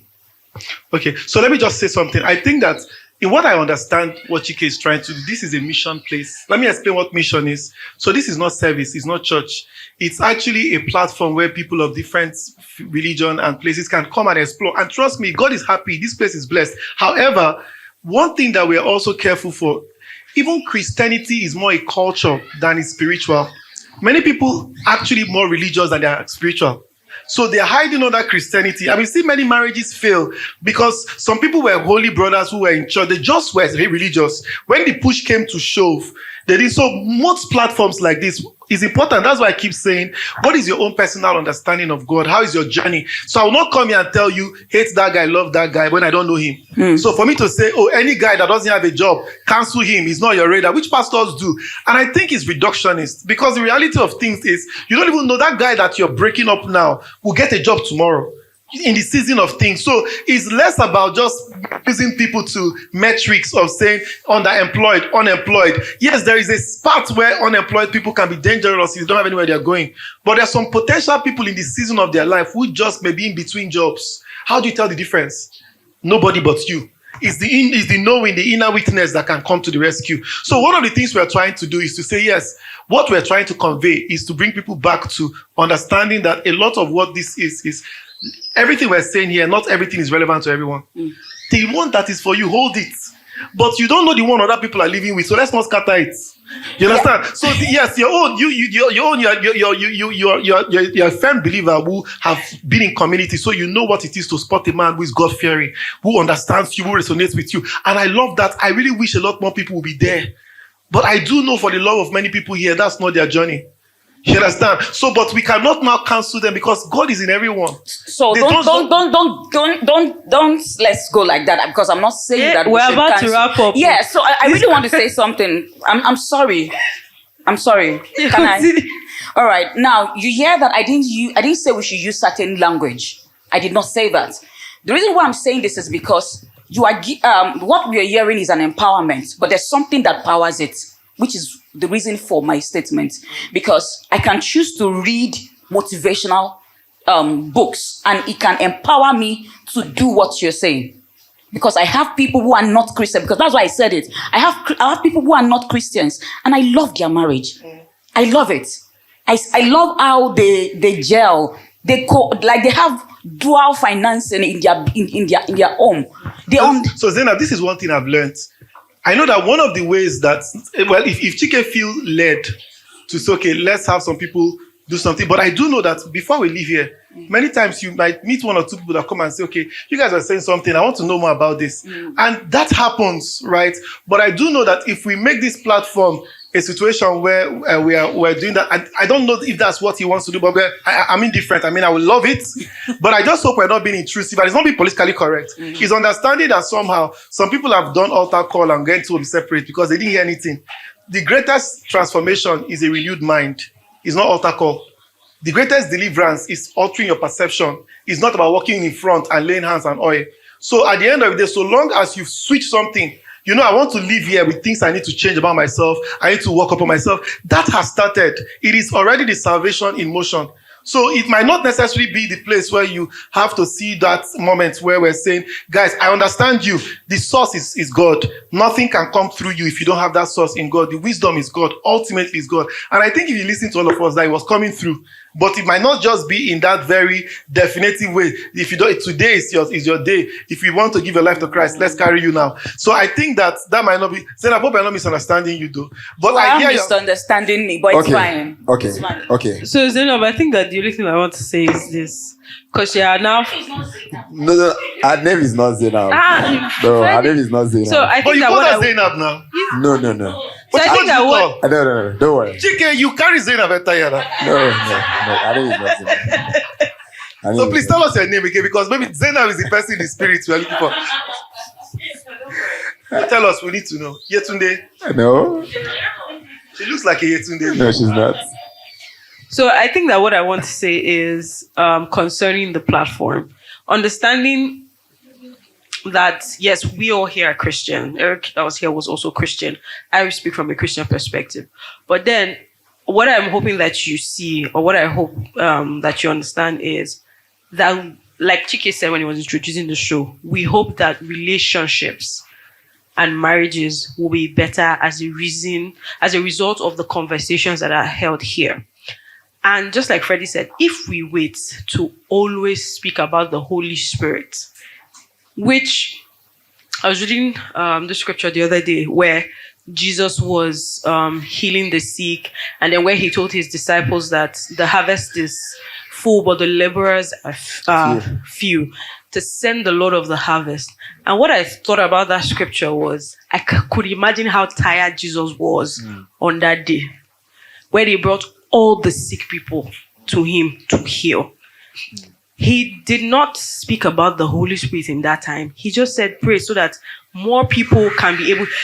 I'm so sure that in that time, Jesus might have wished that his disciples knew God better to be able to help to heal, so that they are all dividing the jobs. That's what this platform feels like, right? Because if I wait to start to administer the person of the Holy Spirit to every single person that comes here or registers online, and we start to speak from that place first of Christianity, we're going to lose the fold that I know that God has given us. And I'm not saying that I think that God has given us, that I know that God has given us. And if I have to first state that, my values are, it's Holy Spirit values, for it to work for you, it has to be Holy Spirit values, we will lose the fold that God has given us. I think that's the only thing I want to say. All right. I think I just want to give one example.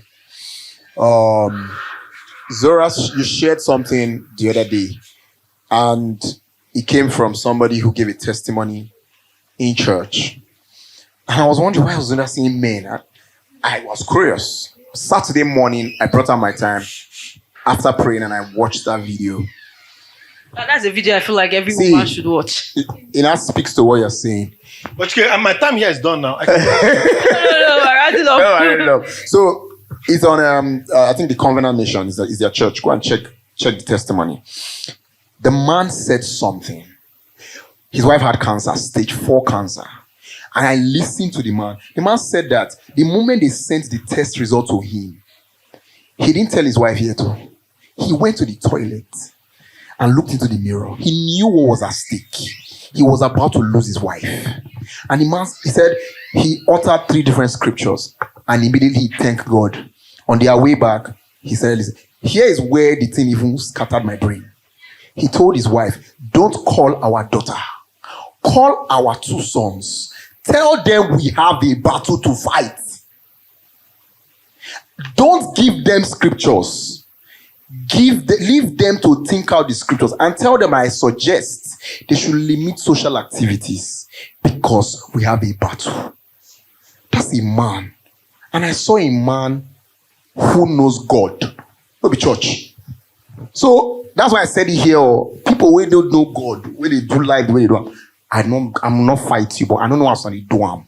So guys, I've seen people who speak to what God has done for them, especially in their marriages. I want to be able to speak into my wife with God I don't know about other people. Not because of that people, because I've seen it work. And I know some of our mothers needed that help. They were covering families. They were praying. Men were sleeping. Children were going astray. So we need to enter, man. We need to enter. I've been in that place where I have misbehaved. And I know what it cost me. So guys, no know they sleep. God is needed in our life. I leave it there. Thank you, guys. All right, guys, we have come to the end of today's show. Please go home, sleep on this, and give your life to Christ. Good night.